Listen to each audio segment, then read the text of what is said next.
రక్షణ రంగంలో ఆత్మనిర్భరతను సాధించే దిశగా కేంద్రం మరో కీలక ముందడుగేసింది.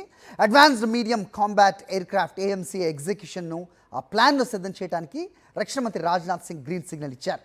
బెంగళూరులోని డిఆర్డీఓ ఏరోనాటికల్ డెవలప్మెంట్ ఏజెన్సీ దీన్ని అమలు చేయనుంది. భారతదేశీయ పరిజ్ఞానంతో రూపొందించిన 5వ తరం యుద్ధ విమానం అడ్వాన్స్ మీడియం కాంబాట్ ఎయిర్క్రాఫ్ట్ నమూనాను తొలిసారి ఏరో ఇండియా 2025లో ప్రదర్శించింది రక్షణ శాఖ. ఏఐ ఆధారిత ఎలక్ట్రానిక్ పైలట్, నెట్ ఆధారిత ఆయుధ వ్యవస్థల వంటి ప్రత్యేకతలు ఈ ఎయిర్క్రాఫ్ట్ సొంతం. 25 టన్నుల బరువు ఉండే ఈ విమానాన్ని మానవ రహితంగా కూడా పనిచేసేలా రూపొందించనున్నారు.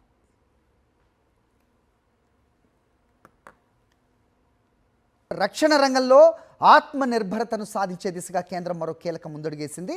Advanced medium combat aircraft AMCA ఎగ్జిక్యూషన్ను ఆ ప్లాన్ను సిద్ధం చేయడానికి రక్షణ మంత్రి రాజ్నాథ్ సింగ్ గ్రీన్ సిగ్నల్ ఇచ్చారు. బెంగళూరులోని డిఆర్డీఓ ఏరోనాటికల్ డెవలప్మెంట్ ఏజెన్సీ దీన్ని అమలు చేయనుంది.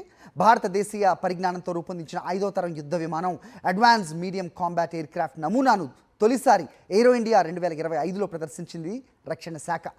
ఏఐ ఆధారిత ఎలక్ట్రానిక్ పైలట్, నెట్ ఆధారిత ఆయుధ వ్యవస్థల వంటి ప్రత్యేకతలు ఈ ఎయిర్క్రాఫ్ట్ సొంతం.